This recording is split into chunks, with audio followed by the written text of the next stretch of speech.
Capricorn, hello! Kamusta kayong lahat? Ito yung kabuuan ng November reading mo. So, try lang natin silipin ng ano yung summary, no?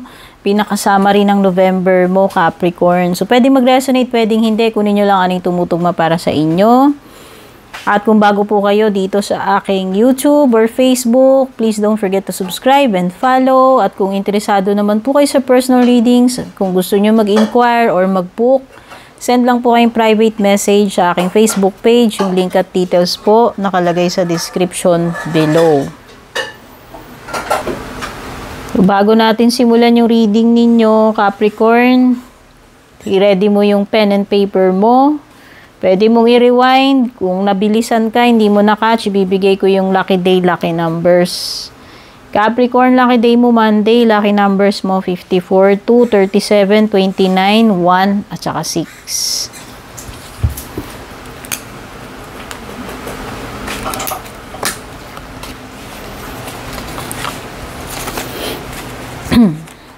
Sige, kunin na natin yung overall energy ng November mo. Capricorn, overall na energy. Get the big picture, view from above. Okay, para dito sa overall energy mo.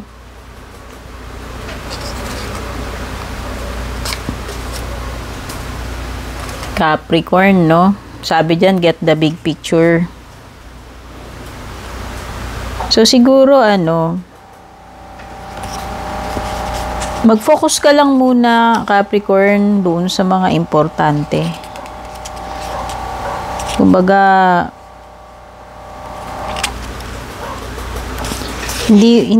kumbaga, huwag ka masyadong mabag down doon sa ibang details na hindi naman ganun ka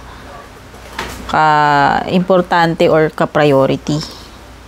No, kumbaga, let go mo muna yung mga ibang detalye hindi naman ganun ka priority or ka importante.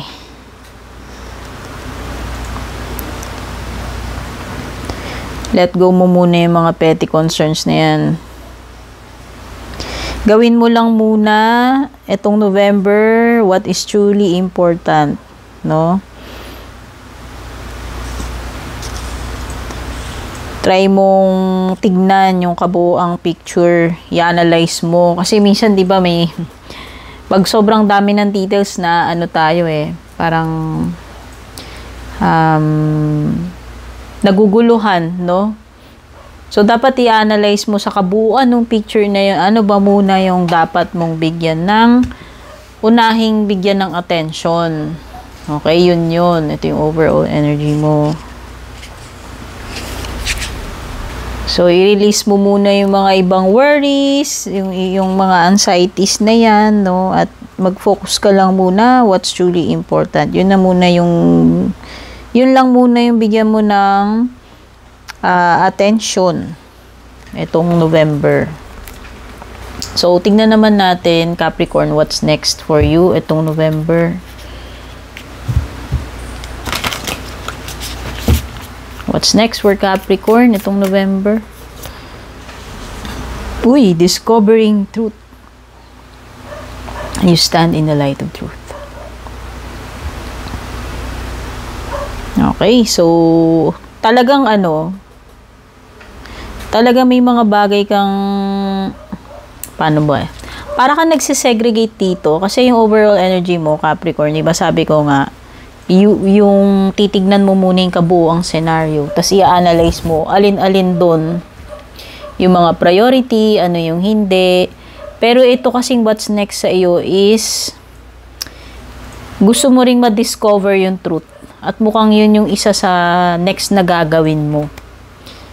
So, dito pa lang, parang isinusort mo na alin yung dapat bigyan mo ng attention, unahin, no, bigyan ng focus. Tapos, ito naman, hinihimay-himay mo rin kasi gusto mo ring malaman ano ba talaga yung totoo. No? May ano sila, feeling ko related. So, pwedeng ano, next para sa iyo, may madidiscover ka na ano, kung ano yung totoo. Okay, ayan, malalaman mo na. Marireveal na kung ano yung totoo itong November. So, tingnan naman natin what needs to be done para sa inyo, Capricorn. What needs to be done para kay Capricorn. Uy, Spirit has your back. Huwag kang mag-hesitate or matakot na gawin kung ano man tong goal mo. Itong November kasi, susuportahan ka naman ni Universe. Ayan, mukhang suportado ka. Hindi ka naman pababayaan. Spirit has your back. So, pwedeng iniisip mo walang sumusuporta sa'yo. Pero yung Divine mismo, yung Divine ang sumusuporta sa'yo dito. Babackupan ka niyan. So, ano na yan? Go signal na sumubok o gawin yung dapat mong gawin. Tingnan naman natin ano yung possible outcome para sa inyo. Capricorn, yung possible outcome para kay Capricorn. Begin now, Capricorn. O, diba? Yung what needs to be done mo, pati itong possible outcome mo, related talaga. Connected sila. Kasi, ayan, no, diba sabi ko nga, dito parang mas mabibigyan ka ng ng tapang, ng guts na gawin yung dapat mong gawin kasi suportado ka. Yun yung what needs to be done. Ito yung sinasuggest sa iyo. Tapos yung outcome mo, ayan, magsisimula ka na talaga. Ayan, o. Iti-take mo na yung first step dito sa goal mo o kung ano man itong gagawin mo. Hindi ko alam kung matagal mo na ba itong pinagpaplanuhan, Capricorn, o recently lang, no? Pero ang outcome mo, kumbaga yung bottom line, yung ending, masisimulan mo na yan. At magandang senyales din na malaman mo na ikaw ay suportado ni Universe, okay, ng Divine, dito sa kung ano man yung gagawin mo. O, tignan na natin. So, ending netong November mo, bottom line, magagawa mo, mauumpisahan mo yan, Capricorn. Tignan pa natin yung surrounding energies, yung mga pwedeng paparating sa iyo, Capricorn. Oh, may mga problems resolved pa. Ang ganda.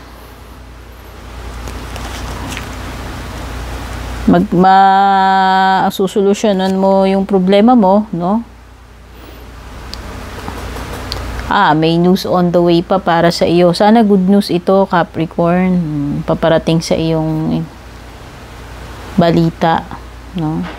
Kung ito ay something na pwedeng ina-anticipate mo yan, pwede ring unexpected, pero mukhang may paparating sa iyo. Importante na na impormasyon. May mga time din ngayong November na siguro makakapag-relax ka, have fun, go out, ayan, oh. Libang-libang, pasyal-pasyal din, or bakasyon, no? Tanggal stress, enjoy kahit papano.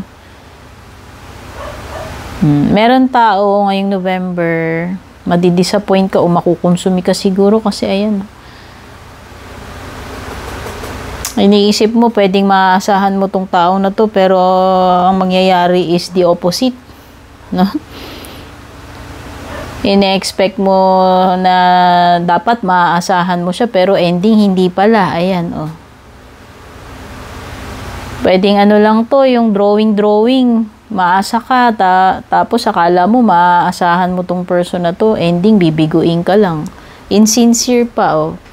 Pwedeng lang yun yung sinabi niya, gagawin niya, sabi niya, tutuparin niya, or kung ano man yan. Pero hindi naman pala. Kumbaga drawing lang. Boladas lang, no? Tignan naman natin yung love life mo. Kabuuan ng love life mo itong November. Overall energy ng love life mo, Capricorn. Waiting. O, baka mauuri pa rin to sa hintayan. May cycles So, feeling ko hindi pa mag-e-end dito. Parang mauuwi na naman sa maghihintay ka na naman. Back to paikot-ikot na naman yung kalagayan, no? Hindi pa mag-e-end dito kahit na anong, kumbaga kahit gustong-gusto mo na mag-end, mukhang uulit pa yung cycle, mukhang dapat pang maghintay. Hindi ko alam kung may kinalaman ba to sa pinapaasa ka ba niya, pinaghihintay ka sa wala, no? Parang ganun yung dating. Parang, ay naku, mauuwi na naman sa hintayan to, tapos wala na naman, back to ulit na naman, ganun. No? Parang wala lang. Walang nagbago, paulit-ulit na lang, ganun na lang. Tapos maghintay ka ulit. Cycles lang ang nangyayari sa inyo nitong person na to eh. Paulit-ulit, hintayan, tapos paulit-ulit, no? Closing message, advice para sa Capricorn. Sometimes life stings. Hindi naman laging sunshines and rainbows, Capricorn. Hindi naman laging nakukuha mo yung gusto mo. Hindi naman laging nagsasucceed ka. Hindi laging happy. May mga time na inaalat, no? No? Hindi naman laging siniswerte, kumbaga. Part na rin ng buhay yan eh. Minsan, dumadaan tayo sa pagsubok or yung mga times na nadi-disappoint tayo.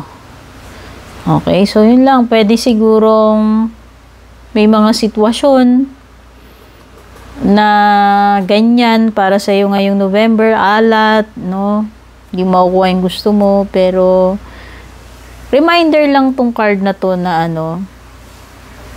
na hindi naman laging ganyan, Capricorn. Hindi naman laging alat, hindi naman laging unhappy, hindi naman laging unsuccessful, no? So lang, mag-look forward ka pa rin, always